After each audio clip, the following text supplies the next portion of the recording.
America. Welcome to the eulogy, eat it up. It's called political buffoonery. Hello and welcome to Buffoon of the Week. We're a show that reviews last week's news and current events in search of the dumbest newsmaker of the week. We nominate them, and then you tell us who deserves our dubious distinction by leaving a comment below the video or by voting on our website at buffoonoftheweek.com. Before we announce this week's nominees, let's take a look at some buffoons who had just missed the cut, but they're good enough for a dishonorable mention. To show her support for President Biden's $2.3 trillion tax and spend plan, Senator Kirsten Gillibrand attempted to expand the meaning of the word infrastructure way beyond comprehension on social media. Apparently, words now mean whatever we want them to mean. This is a perfect example of the agenda gymnastics buffoons play. If everything is infrastructure, then nothing is infrastructure. Next up is Alabama Secretary of State John Merrill, who had decided not to run for U.S. Senate after he denied an extramarital affair almost at the same time as the release of phone conversations tape recorded with his paramour that proved the affair. So, the last time that we had sex, that's the last time ever?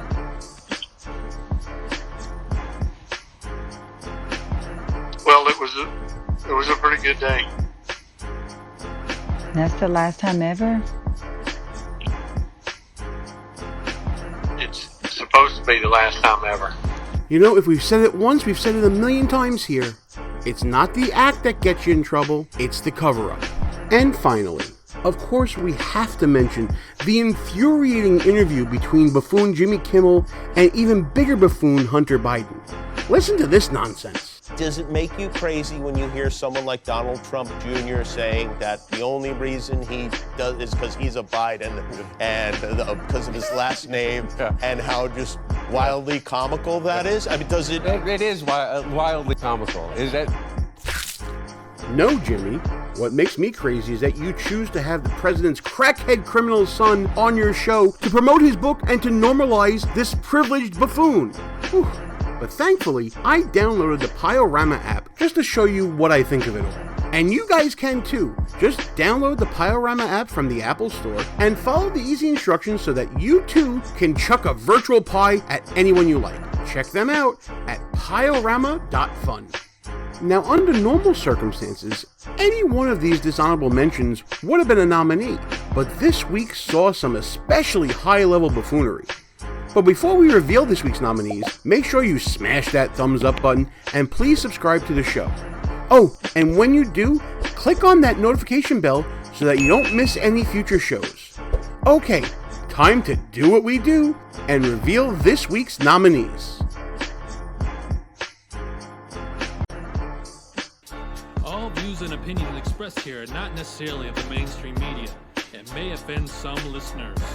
It's called political buffoonery. This week's first nominee is woke author and comics writer Ta-Neheisi Coates. A former national correspondent who focused on cultural issues regarding African Americans and white supremacy, Coates is currently finishing up his run as a writer for Captain America.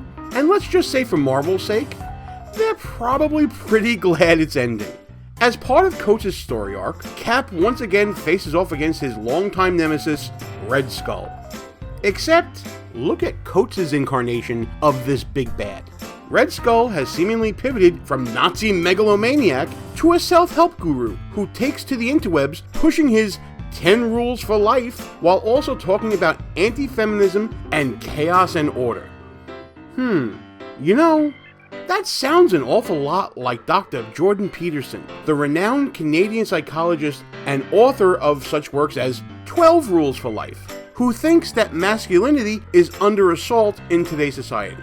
So is Coates equating Peterson and his ideas to a Nazi maniac? Peterson seems to think so. Well, that seems to be making a reference to my work. I mean, 10 Rules for Life is pretty close to 12 Rules for Life. And of course, the main themes I discuss are order and chaos. I mean, one book is about order and the other is about chaos. And my first book is about both. So it's so absurd. It shocked me to begin with. I couldn't believe it to begin with, especially when I found out who the author of the comic book was. So he's an intellectual figure among the leftist community, relatively well known, and politically correct. And I didn't expect it. It really threw me for a loop to begin with. I mean, it's really something to see yourself portrayed, let's say, parodied, satirized as I've been called a Nazi before. It's not pleasant, but this is one step beyond that. I mean, Nazi apparently isn't enough. I have to be a magical super Nazi. It's pretty obvious to us that Coates is pushing his identitarian worldview. It's a sick kind of projection, isn't it? Coates and his ilk push things like critical race theory and seek to suppress and shout down opposing viewpoints. But Peterson is the authoritarian? Classical liberal teachings is akin to authoritarianism? Peterson's a maniac like the Red Skull? Come on, guys. Peterson is a man who preaches that you should clean your room and stand up straight. That's an authoritarian? But I can see how the woke, entitled left could think of him that way. They are a product of this whole participation trophy culture where we shield everyone from anything considered harsh. But we think Coates is doing something more than that. He's intentionally distorting Peterson's intended ideas and weaponizing them to further his own internal biases. It's buffoonish agenda gymnastics coming from another woke advocate. Like what you see so far? Go ahead and smash that thumbs up button. Also, leave us a comment and tell us what you're thinking. And don't forget to subscribe so you never miss another show. This week's second nominee is Major League Baseball Commissioner Rob Manfred. MLB pulled its All-Star game from Atlanta in response to Georgia passing voter reform legislation.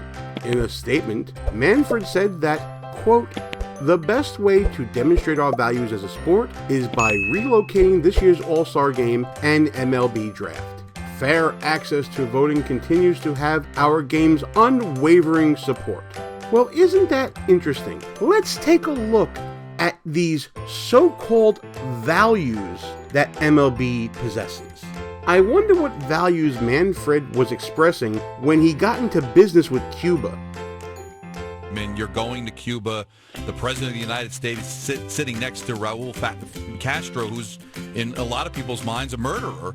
So how do you deal with what's good for baseball, what's good for the country, but also the optic of being at this place and being around people that make a lot of, especially Cuban Americans, very uncomfortable?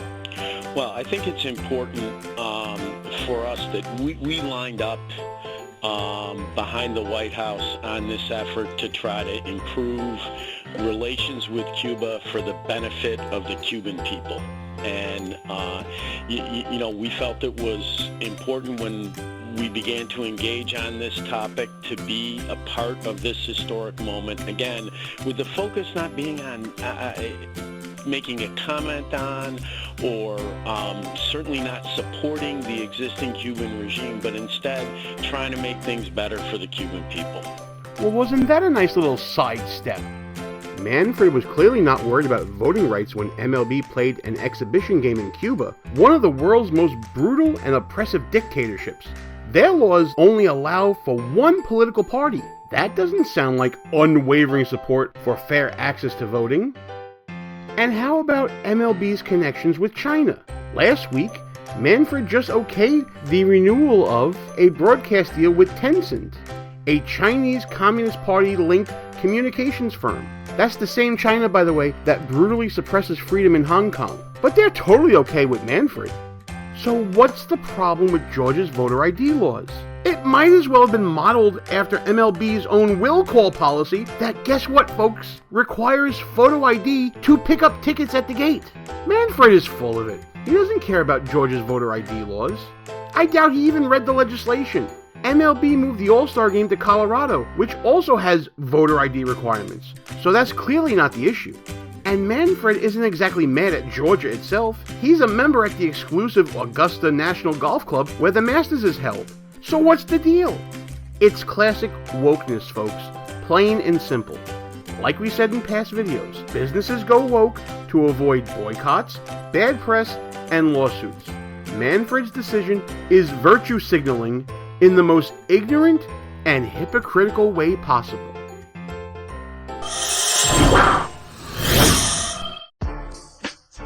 So there you go, my friends. Two buffoons who are part of two of the most influential cultural icons in this country. But who's going to take the crown? You tell us who you got for this week's Buffoon of the Week. Thanks again to everybody who watched the entire video. Be sure to like the video, subscribe to the channel, hit that notification bell, all that good stuff.